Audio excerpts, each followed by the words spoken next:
Okay, so in my first video, we talked about how I was able to convert my two-car detached garage into a livable space and was able to put it on Airbnb, and we were able to generate significant cash flow from that conversion. So in today's video, I wanted to see if I could get into the numbers and see how different scenarios we can use on the same house, and that would affect our return on investment. So we will compare three scenarios in this video. The first one is basically when we just bought the house and fixed it up and rented it to a long-term tenant. The second scenario is when we took the house and put it on Airbnb.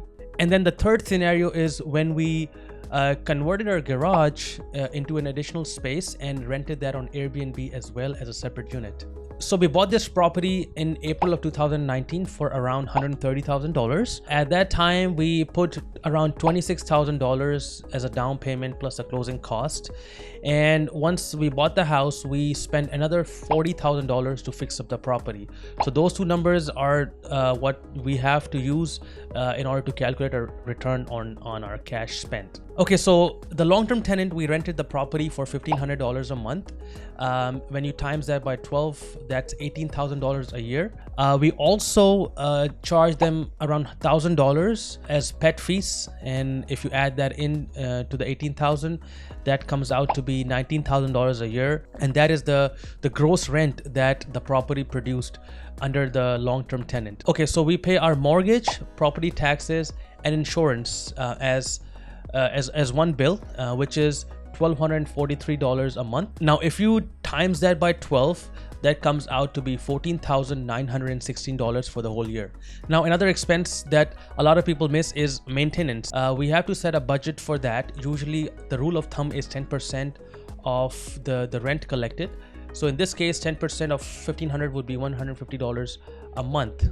And if you times that by 12, that's $1,800 a year for our maintenance budget. Now, utilities, obviously we don't have any utilities. We don't pay for the utilities.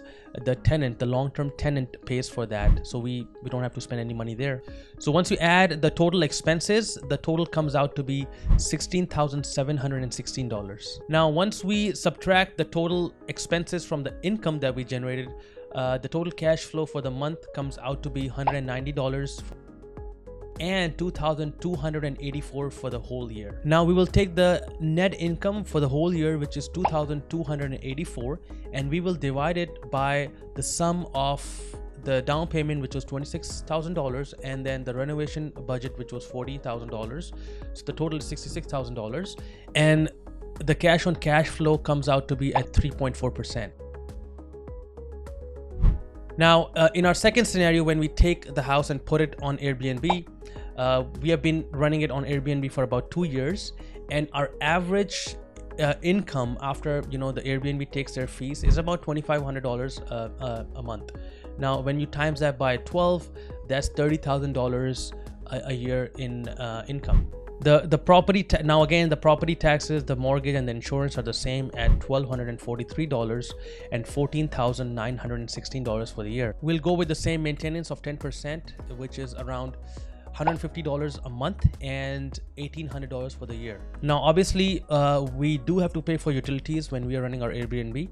On average, we spend about $450 on utilities such as water, gas, electricity, internet, and any subscriptions that you might be providing for the TV. So when you add up the expenses, the total expenses add up to $22,116. So when you subtract the total expenses from the total income, the net income for the year comes out to be $7,884. So once we take our net income, which is $7,884, and divide it by the cash outlay that we made, which is $26,000 and the $40,000, so our cash on cash return comes out to be closer to 12%. Now, obviously, this is looking much better than the long-term tenant scenario, where we barely made 3% return. Now, in this third scenario, we're gonna add the income from the garage conversion, which usually is around $1,500 a month, and that's what we've been getting consistent. Now we're gonna go with the income from the main house from Airbnb as well, which is $2,500 a month and around $30,000 a year. So the grand total for the income that we got in this scenario is $48,000. Now the expenses, again, we have the mortgage, we have the insurance, we have the property taxes. The monthly payment that we make is $1,243, and once you multiply that by 12 is $14,916. For the sake of this example, we're gonna keep the maintenance again at $150, which comes out to be $1,800 a year. So for utilities, instead of $450, we do spend a little bit more. So our average, is around $650. So when you times that by 12, that's $7,800 a year. So once we add all the expenses, the total comes out to be $16,716. Okay, now once we subtract all the expenses from the income, the total net income comes out to be $24,516. Now, one thing we have to consider is that we did spend around $30,000 to convert the garage.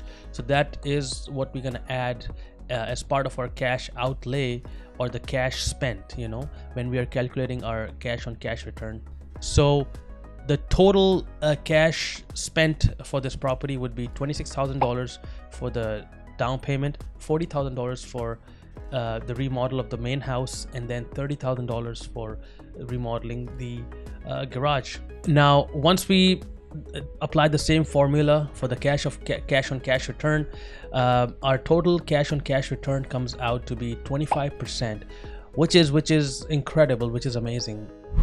These are the three conclusions that we made and the lesson that we learned doing this experiment. Number one, if everything being equal, certainly the Airbnb property will always outperform the long-term tenant. So that is something that you want to consider. Now you have to actively manage the Airbnb property, but if you can do that, the returns might be 2 to 3 times more than a long-term tenant. The second conclusion and the second lesson that we learned is that if you can legally convert your garage or you can build an additional unit in the back, it's certainly always a great investment. The return on your money that you're going to spend to convert the garage would be amazing, would be better than investing in any other form of investments in my view. Okay, so the third conclusion that we learned during this experiment was that a lot of people are always complaining that they cannot find good deals anymore. The property is so expensive. They go to the auctions and they still cannot find anything. But with this strategy, we can actually buy pretty much any house on the market, as far as we can convert it into a livable space. Any garage that we have or any barn that we have that we can convert, and we can put it on Airbnb. The returns are gonna be easily double digits, anywhere between 15 to 20%, 25%, and that would beat a lot of different other options that people have. And I don't know why don't everybody talk about it, but for me, I think that is something that anybody can do. You can still get regular financing. You don't have to go and buy commercial properties, and you can start there. Thank you so much for watching, guys. I really appreciate it. I'm sorry it was a long video, but I wanted to really explain people the numbers behind a typical a property, a rental property, and how we can boost our returns. And if you guys have any questions, just let me know. I'll try to answer all the questions. But thank you so much for watching, and have a wonderful day.